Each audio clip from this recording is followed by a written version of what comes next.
My name is Chad Williams. I have been a licensed professional engineer since 2007.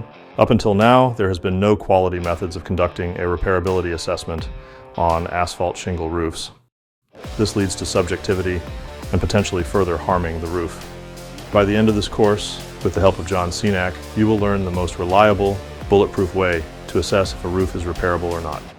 Hi everybody, I'm John Senac. I've been in the roofing industry over a decade. We're going to be working in this area behind me in a couple spots on this roof as we go through kind of the methods of evaluating repairs themselves. And it doesn't matter who's paying the bill. Whether it's a property group, property owner, or an insurance company is involved, this assessment is crucial to protect yourself as a contractor and know that you're doing the right thing and you're not going to do more harm than good. Now you can become an expert at performing repairability assessments of asphalt shingle roofs. Visit Buildingexperts.institute to start your membership.